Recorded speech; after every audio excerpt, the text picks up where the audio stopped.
السلام علیکم۔ Welcome to my YouTube channel knowledge of Islam. آج کا ہمارا موضوع حضرت سودا بنت زمعہ کے حالات و واقعات کے بارے میں ہے۔ تو اس سے پہلے ہمارے چینل کو سبسکرائب کر کے بیل آئیکن کو دبا دیجیے تاکہ ہماری آنے والی مزید ویڈیو آپ تک پہنچ سکے، اور ہماری ویڈیو کو لائک اور شیئر ضرور کیجیے۔ آپ کا نام سودا تھا، والد کا نام زمعہ بن قیس اور والدہ کا نام شموس بنت قیس تھا۔ قبیلہ عامر بن لوئی سے تھیں۔ یہ قریش کا ایک مشہور قبیلہ تھا۔ آپ کی کنیت ام الاسود تھی۔ نبی اکرم صلی اللہ علیہ وسلم کے عقد میں آنے سے پہلے سکرات بن عمر عامری کے نکاح میں تھی۔ سکرات ان کے والد کے چچا زاد بھائی تھے۔ ابتدا میں ہی مسلمان ہوئی۔ ان کے شوہر نے بھی اسلام قبول کیا۔ حبشہ کی پہلی ہجرت کے وقت بھی دونوں مکے میں رہ کر کفار کی سختیاں برداشت کرتے رہے۔ کفار کا ظلم حد سے بڑھا تو حبشہ کی طرف دوسری ہجرت میں بھی یہ دونوں بھی شریک تھے۔ کئی برس گزرنے پر جب یہ مکہ آئے تو سکرات انتقال کر گئے۔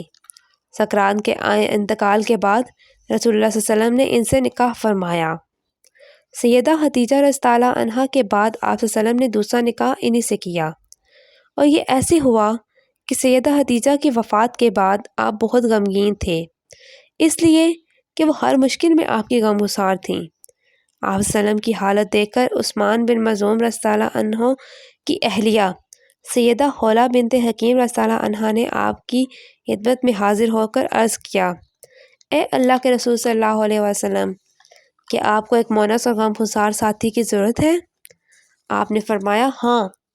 اس پر وہ سیدہ سودا رضی اللہ عنہا اور ان کے والد کے پاس گئیں اور ان سے کہا، اللہ تعالیٰ نے آپ پر خیر و برکت کے دروازے کھول دیے ہیں۔ اور انہوں نے پوچھا وہ کیسے؟ سیدہ خولہ نے کہا، مجھے رسول اللہ صلی اللہ علیہ وسلم نے آپ کی طرف بھیجا ہے، میں آپ صلی اللہ علیہ وسلم کی طرف سے شادی کا پیغام لائی ہوں۔ سیدہ سودا رضی اللہ عنہا نے فرمایا، مجھے منظور ہے، لیکن آپ میرے والد سے بات کر لیں۔ جب ان سے بات ہوئی تو انہوں نے بھی کوئی اعتراض نہ کیا۔ اس طرح یہ نکاح ہوا۔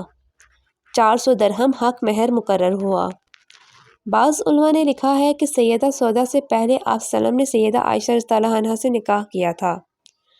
حافظ ابن کثیر نے اسی کو صحیح کہا ہے، لیکن بہت سے دوسرے مورخین اور علماء کا قول ہے کہ دوسرا نکاح سیدہ سودا رضی اللہ عنہا سے ہوا تھا۔ سیدہ سودا رضی اللہ عنہا کے مکمل حالات کتابوں میں زیادہ نہیں آتے۔ نبوت کے 13ویں سال نبی کریم صلی اللہ علیہ وسلم نے ہجرت فرمائی اور مدینہ تشریف لے گئے۔ وہاں سے آپ نے زید بن حارث رضی اللہ عنہ کو مکہ مکرمہ بھیجا تاکہ وہ سیدہ سودا اور دوسرے اہل خانہ کو مدینہ لے آئیں۔ ان کے آنے سے پہلے ہی آپ صلی اللہ علیہ وسلم نے ان کے لیے رہائش کا بندوبست کر دیا۔ 10 ہجری میں رسول اللہ صلی اللہ علیہ وسلم نے حج کیا۔ اس موقع پر سیدہ سودا رضی اللہ عنہا بھی ساتھ تھیں۔ سیدہ چونکہ بھاری بھرکم تھی، آہستہ چلتی تھیں، اس لیے انہوں نے نبی کریم صلی اللہ علیہ وسلم سے اجازت چاہی کہ انہیں مزدلفہ کی طرف پہلے روانہ ہونے کی اجازت دی جائے۔ آپ صلی اللہ علیہ وسلم نے اجازت دے دی، چنانچہ وہ سب لوگوں سے پہلے ہی مزدلفہ روانہ ہو گئیں۔ انہیں بھیڑ میں چلنے سے تکلیف ہوتی تھی۔ ایک مرتبہ ازواج مطہرات بارگاہ رسالت میں بیٹھی تھیں۔ ایسے میں کسی نے پوچھا کہ اے اللہ کے رسول صلی اللہ علیہ وسلم، ہم میں سے سب سے پہلے کون مرے گا؟ آپ صلی اللہ علیہ وسلم نے فرمایا، جس کے ہاتھ لمبے ہوں گے۔ ازواج مطہرات نے اس بات کے ظاہری معنی لیے اور آپس میں ہاتھ ناپنے لگیں۔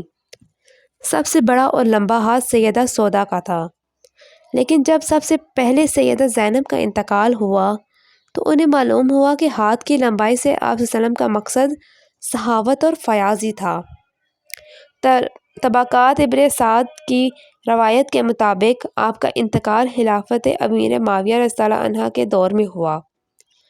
ایک روایت یہ بھی ہے کہ سیدنا عمر رضی اللہ عنہ کے دور خلافت میں انتقال ہوا۔ آپ کے ہاں آپ کے پہلے خاوند سکرات سے ایک فرزند پیدا ہوئے تھے۔ ان کا نام عبد الرحمن تھا۔ وہ جنگ جلولہ میں شہید ہوئے۔ نبی کریم صلی اللہ علیہ وسلم سے آپ کے ہاں کوئی اولاد نہیں ہوئی۔